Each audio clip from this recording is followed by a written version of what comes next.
العلم هو النور الهادي والمفتاح لكل الخير من يريد الله به خيرا. بسم اللہ الرحمن الرحیم الحمد للہ رب العالمین والصلاة والسلام علی سید الانبیاء والمرسلین محمد وعلی آلہ واصحابہ اجمعین اما بعد. فصل الافعال الناقصة افعال وضعت لتقرير الفاعل على صفة غير صفة مصدرها وهي كان وصار وأصبح وأمسى إلى آخرها. یہ نوی فصل ہے. الافعال الناقصة افعال ناقصہ افعال ایسے افعال ہیں وضعت لتقریر الفاعل على صفة غیر صفة مصدرها. افعال ناقصہ ایسے افعال ہے جو اپنے مصدر کی صفت کے علاوہ غیر صفت مصدرها اپنے مصدر کی صفت کے علاوہ فاعل کو مخصوص صفت پر ثابت کرنے کے لیے وضع کیے گئے ہیں. افعال ناقصہ وہ افعال ہے جو اپنے مصدر کی صفت کے علاوہ فاعل کو مخصوص صفت پر ثابت کرنے کے لیے وضع کیے گئے ہیں. وَهِيَ كَانَ وَصَارَ وَأَصْبَحَ وَأَمْسَى اور وہ کانا صار اصبح امسا الی آخرہا آخر تک ہیں. دیکھیے کانا صارا انہیں کہتے ہیں افعال ناقصہ. سب سے پہلے تو تعریف سمجھ لیجئے. تعریف میں اصطلاحی تعریف افعال ناقصہ کی اس طرح کی گئی ہے کہ افعال ناقصہ اپنے مصدر کی صفت کے علاوہ، مصدر کی صفت کا کیا مطلب ہے؟ جو اس کا معنی مصدری ہے. جیسے ضرب زید میں ضرب مارنا، سمع زید میں سمع سننا، فتح زید میں فتح کھولنا، یہ اس کا معنی مصدری ہے. تو اس کا جو معنی مصدری ہوتا ہے اس کے علاوہ وہ فاعل کے لیے ایک نیا معنی ثابت کرتا ہے. جیسے ضرب زید زید نے مارا، تو اس میں ضرب زید میں ضرب مارنے کا جو معنی ہے، ضرب زید میں مارنے کا جو معنی ہے وہ ضربہ میں ہے، یعنی اس کی جو صفت ہے وہ ضرب ہے، اور زید کے لیے جو معنی ثابت ہو رہے ہیں وہ ضرب کے معنی ثابت ہو رہے ہیں. لیکن کانا زید قائما، آپ یہ مثال دیکھیے. اب اس مثال میں کانا زید قائما میں کانا میں جو معنی مصدری ہے یا جو مصدر کی صفت یہاں کہا گیا ہے وہ کون ہے؟ کونن. سارا میں سیرورت ہے. تو اب فاعل یعنی جو زید ہے یہ فاعل کے لیے معنی مصدری یا معنی صفتی جو کون میں ہے، کانا میں ہے، کونن، وہ ثابت نہیں ہو رہے بلکہ قائمن ثابت ہو رہے جو مصدر کے علاوہ ایک صفت ہے. حالانکہ جیسے ضرب زیدن میں ضرب ثابت ہو رہا تھا زیدن کے لیے، تو یہاں پر بھی کون ثابت ہونا چاہیے، لیکن کون کے علاوہ ایک معنی صفتی جو قائمن ہے وہ ثابت ہو رہا ہے فاعل کے لیے. تو افعال ناقصہ و افعال ہے جو اپنے مصدر کی صفت کے علاوہ فاعل کو مخصوص صفت پر ثابت کرنے کے لیے وضع کیے گئے ہیں. وَهِيَ كَانَ وَصَارَ وَأَصْبَحَ وَأَمْسَى إِلَى آخِرِهَا، اور یہ 17 ہیں. کانا صار اصبح امسا یہ 17 ہیں. تدخل علی الجملۃ الاسمیۃ، جملہ اسمیہ پر داخل ہوتے ہیں لإفادۃ نسبتها حکم معناها، اپنے معنی کے حکم کے، اپنے معنی کے حکم کا فائدہ دینے کے لیے. لإفادۃ نسبتها حکم معناها، معناها میں ہاں ضمیر کا مرجع یہی افعال ناقصہ ہے. تو لإفادۃ نسبتها، نسبتها میں ہاں ضمیر کا مرجع جملہ اسمیہ ہے اور حکم معناها میں افعال ناقصہ ہے. تو تدخل علی الجملۃ الاسمیۃ، جملہ اسمیہ پر داخل ہوتے ہیں جملہ اسمیہ کی نسبت کے، جملہ اسمیہ کی نسبت کو اپنے معنی کا حکم کا فائدہ دینے کے لیے. فترفع الاول، پس پہلے کو رفع دیتے ہیں، وتنصب الثانی، اور دوسرے کو نصب دیتے ہیں. فتقول، لہذا آپ کہیں گے کان زید قائما، زید کھڑا تھا. اب آپ دیکھیے کان زید قائما میں یہ کانا افعال ناقصہ میں سے ہے، ایسا فعل ہے جو اپنے مصدر کی صفت کے علاوہ فاعل زید کے لیے مخصوص صفت یعنی قیام ثابت کرنے کے لیے وضع کیا گیا ہے۔ تدخل علی الجملۃ الاسمیہ، جملہ اسمیہ پر داخل ہوتا ہے۔ زید قائم، جملہ اسمیہ ہے، اور اپنے معنی کے حکم کا فائدہ دینے کے لیے جملہ اسمیہ کی نسبت کو، تو جملہ اسمیہ یہ زید قائم ہے، اب کانا اپنا معنی جو کون ہے وہ ثابت کر رہا ہے۔ فترفع الاول، پہلے کو رفع دیتا ہے، تو کانا زید میں زید رفع ہے جو کانا کی وجہ سے آیا، وتنصب الثانی، اور دوسرے کو نصب دیتا ہے جو خبر کی شکل میں ہے۔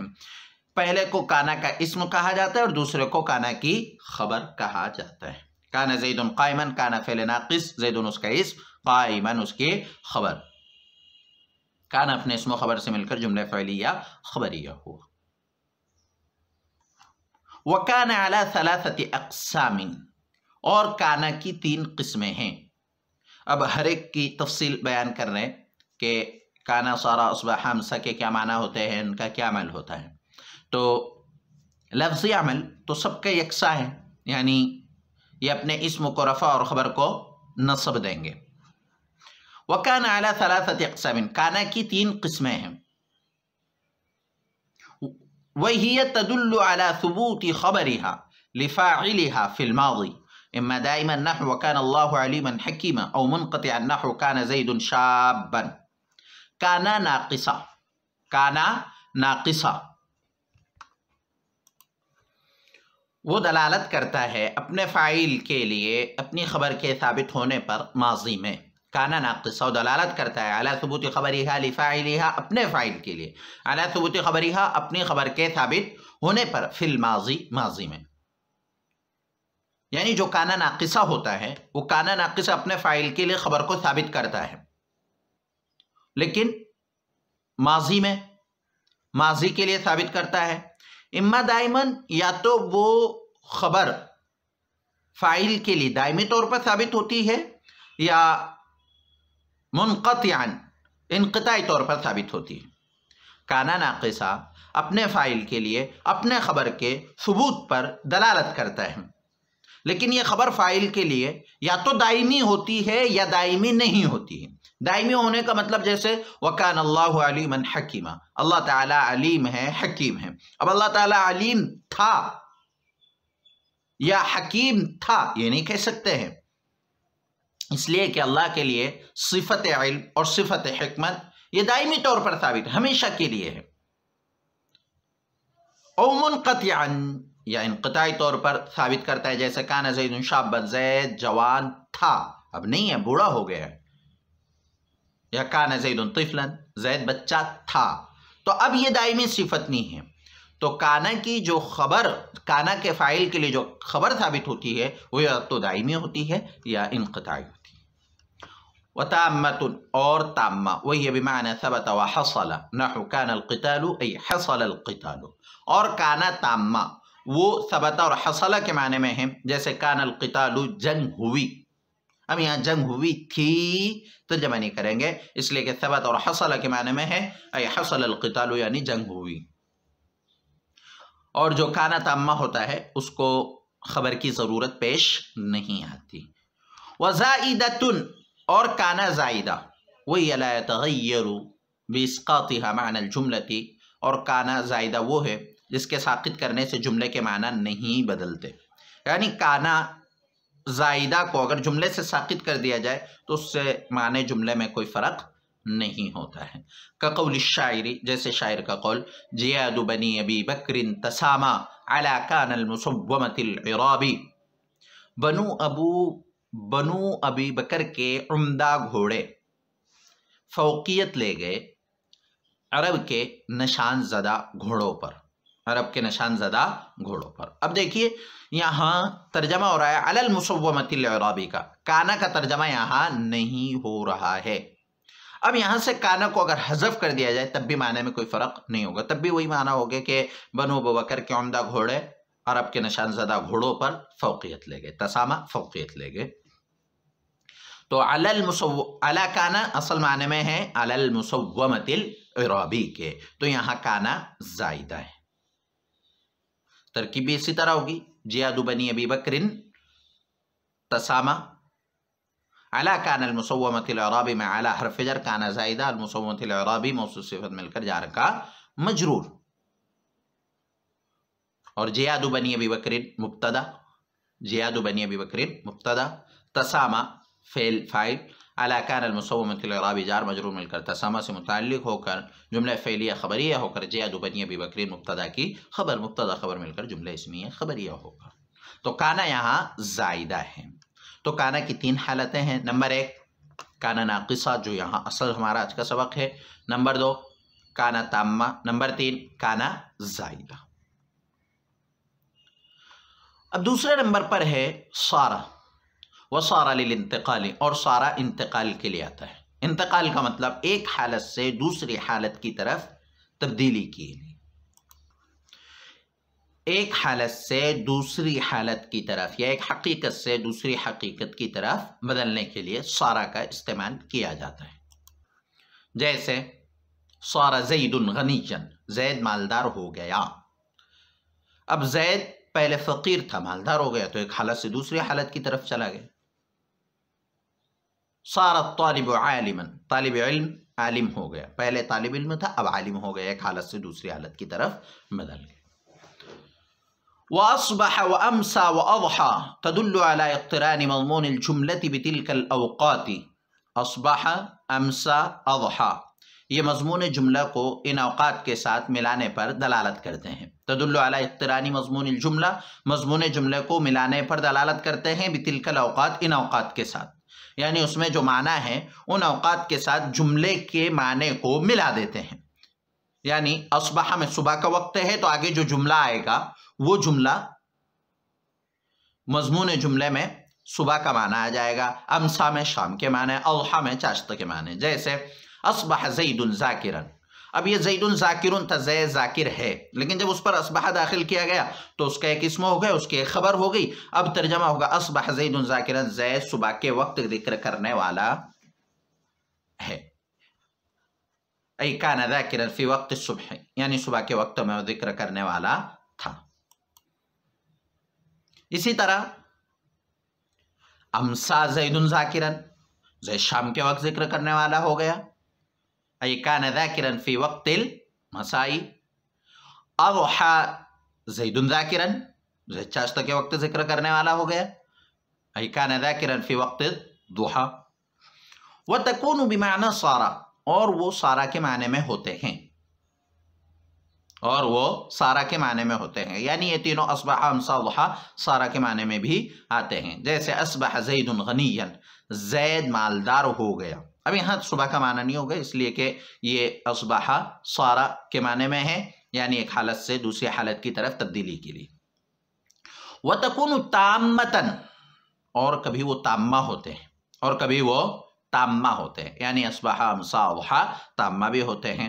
بمعنی دخل فی الصباح والضحى والمساء، یہ دخل فی الصباح والضحى والمساء کے معنی میں۔ جیسے مثال کے طور پر یوں کہا جائے اصبح زید، صرف اتنا، اصبح زید غنیا، یہ تو اصبح ناقصہ ہے، لیکن کبھی تامہ بھی ہوتے ہیں، جب تامہ ہوں گے تو اس کی خبر نہیں آئے گی، یعنی صرف اتنا ہوگا اصبح زید، ترجمہ ہوگا زید نے صبح کی، امسا زید، زید نے شام کی، اضحى زید، زید نے چاشت کا وقت کیا، یعنی اس کے وقت میں داخل ہوا۔ تو اصبح، امسا، اضحى یہ تینوں افعال ناقصہ ہیں، اور اس کے 2 معنی ہیں، ایک تو مضمون جملے کو ان اوقات کے ساتھ ملانے پر دلالت کرتے ہیں، اور دوسرے صارہ کے معنی میں آتے ہیں۔ اور ایک اصبح، امسا، اضحى وہ ہے جو تامہ ہوتے ہیں، جب تامہ ہو تو پھر یہ دخل فی الصباح کے اور ضحا اور مساء کے معنی میں ہوں گے۔ وظل وبات يدلان على اقتران مضمون الجملة بوقتيهما، ظل اور باتا، ظل اور باتا یہ دونوں مضمون جملے کو ان کے اوقات کے ساتھ ملانے پر دلالت کرتے ہیں۔ جیسے ظل زید کاتبا، زید دن کے وقت کاتب ہو گیا۔ اب دیکھیے کہ ظل اور باتا یہ دونوں مضمون جملوں کو ان کے اوقات کے ساتھ ملنے پر دلالت کرتے ہیں، یعنی اس میں یہ اوقات مل جاتے ہیں۔ جیسے ظل زید کاتبا، زید دن کے وقت لکھنے والا ہو گیا، کاتب ہو گیا۔ باتا زیدن کاتبن، زید رات کے وقت لکھنے والا ہو گیا۔ باتا زیدن نائمن، زید رات کے وقت سونے والا ہو گیا۔ وَيَكُونَانِ بِمَعْنَى صَارَ، اور وہ دونوں سارا کے معنی میں بھی ہوتے ہیں، یعنی ظل زید کاتبا، زید کاتب ہو گیا، صرف اتنا۔ جب مضمون جملہ ان اوقات کے ساتھ ملنے پر دلالت کریں گے تو ترجمہ ہوگا زید دن کے وقت، یعنی وقت کے معنی جو ظلہ میں ہے پنہا، وہ معنی پر دلالت کرے گا کہ زید دن کے وقت لکھنے والا ہو گیا۔ لیکن اگر سارا کے معنی میں ہو تو صرف ترجمہ ہوگا زید کاتب ہو گیا۔ ظل زید غنیا، زید مالدار ہو گیا، بس اتنا ہی ترجمہ ہوگا۔ وما زال وما فتیا وما برح وما انفک تدل على استمرار ثبوت خبرها لفاعلها مذ قبله۔ ما زال، ما فتیا، ما برح، ما انفک، یہ چاروں دلالت کرتے ہیں اپنے فاعل کے لیے اپنی خبر کے ثبوت کی ہمیشگی پر۔ تدل علی استمرار ثبوت خبرها لفاعلها، اپنے فاعل کے لیے اپنی خبر کے ثبوت کی ہمیشگی پر دلالت کرتے ہیں۔ مذ قبلہ، جس وقت سے فاعل نے خبر کو قبول کیا، مذ قبلہ، جس وقت سے فاعل نے قبلہ خبر کو قبول کیا ہے، جیسے ما زال زید امیرا، زید ہمیشہ حاکم رہا۔ وَيَلْزَمُهَا حرف النفی، اور ان کے لیے حرف نفی لازم ہے۔ اب دیکھیے ما زالہ، ما فتیہ، ما بریحہ، ما انفک، یہ چاروں افعال، سب سے پہلے تو آپ یہ جان لیجئے کہ یہ جو ما ہے یہ حرف نفی ہے، اور ان افعال کے لیے حرف نفی لازم ہے، چاہے لفظاً ہو چاہے تقدیراً ہو۔ لفظاً کا مطلب جیسے یہاں لفظوں میں نظر آ رہا ہے، اور تقدیراً کا مطلب اگر کہیں نہیں ہے تو تقدیراً وہاں حرف نفی ہوگی۔ اب ان کا عمل کیا ہے؟ تو عمل، لفظی عمل تو وہی ہے جو کانا کا عمل ہوتا ہے، لفظی عمل تو وہی ہے جو کانا کا عمل ہوتا ہے۔ معنن کیا عمل ہے؟ تو معنن یہ عمل بتلا رہے ہیں کہ وہ اپنے فاعل کے لیے اپنے خبر کے ثبوت کی ہمیشگی پر دلالت کرتے ہیں جس وقت سے فاعل نے خبر کو قبول کیا ہے۔